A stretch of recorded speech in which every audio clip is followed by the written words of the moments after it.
अस्सलाम वालेकुम नाजरीन। क्रिकेट के मैदान में असल जंग अब शुरू होने वाली है। जी हां, पाकिस्तान और भारत के सुपर 4 का मैच किसी आम मुकाबले से कम नहीं बल्कि एक सेमीफाइनल जैसा होने जा रहा है। 21 सितंबर को शाम 7:30 पर बड़ा टाकरा खेला जाएगा और शायकीन क्रिकेट इस लम्हे का शिद्दत से इंतज़ार कर रहे हैं। नाजरीन, ये सिर्फ एक मैच नहीं बल्कि एक मौका है पाकिस्तानी टीम के लिए अपनी पिछली गलतियों का हिसाब बराबर करने का, ख़ास तौर पर उस वक्त जब भारत के ख़िलाफ़ ग्रुप स्टेज में पाकिस्तान को बदतरीन शिकस्त का सामना करना पड़ा था। याद रहे दोस्तों, भारत के खिलाफ पिछले मैच में पाकिस्तान की बैटिंग मुकम्मल तौर पर फ्लॉप हो गई थी। पाकिस्तानी खिलाड़ी एक एक करके पवेलियन लौट गए और नतीजा एक तरफा शिकस्त की सूरत में सामने आया। उसके बाद सूर्या कुमार यादव के हैंडशेक ना करना और टीम का दरवाज़ा बंद करने जैसे वाक़यात ने पाकिस्तानी टीम को आलमी सतह पर सबकी का सामना करना पड़ा। अब पाकिस्तान क्रिकेट टीम के पास सुनहरी मौका है कि वो ना सिर्फ अपनी इज्जत बहाल करे बल्कि भारत को भी सुपर 4 में शिकस्त देकर फाइनल की राह हमवार करे। पाकिस्तान के लिए हिसाब किताब बिल्कुल वाज़िया है।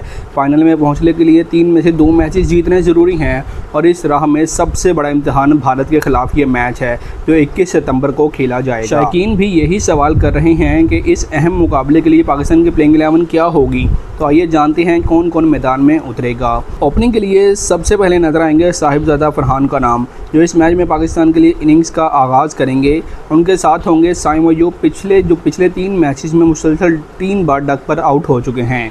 अब साइम के लिए ये मैच आखिरी मौका है। अगर उन्होंने परफॉर्म ना किया तो टीम में उनकी जगह ख़तरे में पड़ जाएगी। नंबर 3 पर टीम मैनेजमेंट ने फ़खर जमान को भेजने का फ़ैसला किया है, जो कई माहिरीन के मुताबिक गलत कदम है। बहुत से लोग समझते हैं कि इस पोजीशन पर मोहम्मद हारिस को खिलाया जाना चाहिए क्योंकि उन्होंने पिछले मैचेस में नंबर 3 पर ज़बरदस्त कारकर्दगी दिखाई थी, मगर मैनेजमेंट के फ़ैसले के बायस वो अब फिर निचले नंबर पर खेलेंगे। नंबर 4 पर कप्तान आगा सलमान होंगे, जिनकी अफगानिस्तान के खिलाफ कारकर्दगी ना होने के बराबर थी। अगर उन्होंने जल्द अपनी फॉर्म वापस ना की तो इवेंट के बाद टीम से बाहर किए जाने का ख़तरा बढ़ जाएगा। उनके बाद नंबर 5 पर आएंगे हसन नवाज़, जो अब तक पाकिस्तान के लिए एशिया कप में सबसे बड़ी मायूसी साबित हुए हैं। शायकीन उम्मीद कर रहे हैं कि वो इस मैच में परफॉर्मेंस में लौटेंगे, वरना उनके करियर पर भी सवालिया निशान लग जाएगा। मोहम्मद हारिस, जिन्होंने ओपरी नंबर पर शानदार खेल दिखाया, अब दोबारा नंबर 5 पर या नंबर 6 पर बैटिंग करेंगे। उनके साथ साथ नंबर 7 पर खेलेंगे खुशदिल शाह, जो एक और मतनाज़ा फ़ैसला है। शायकीन का कहना है कि हुसैन तलत या कोई और नौजवान खिलाड़ी खिलाया जाता तो बेहतर होता, मगर फ़िलहाल खुशदिल शाह को ही मौका मिला है। नंबर 8 पर मोहम्मद नवाज़ होंगे, जिन्होंने हमेशा छोटी टीमों के ख़िलाफ़ तो अच्छी परफॉर्मेंस दी, लेकिन बड़ी टीमों के ख़िलाफ़ वो अभी तक कोई अच्छा कारनामा सरअंजाम नहीं दे सके। अब देखना ही है कि भारत के ख़िलाफ़ वो टीम के लिए कुछ कर पाते हैं या नहीं।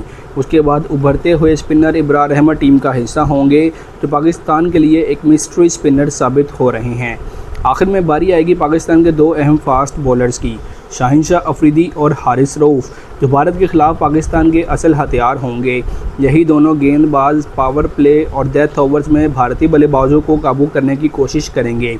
दोस्तों, पाकिस्तान की प्लेइंग 11 में ये सबसे बड़े फ़ैसले और तब्दीलियां हैं, मगर सबसे बड़ी बहस फ़खर जमान और मोहम्मद हारिस की बैटिंग पोजीशन पर है।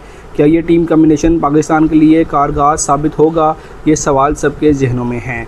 अब फैसला आपके हाथ में है। अगर आपको लगता है कि पाकिस्तान भारत को हरा सकता है तो कमेंट में पाकिस्तान जिंदाबाद ज़रूर लिखें। ये मैच सिर्फ एक मैच नहीं बल्कि पाकिस्तान क्रिकेट टीम के वक़ार की जंग है। क्या इस बार पाकिस्तान भारत को उन्हीं के अंदाज में जवाब दे पाएगा?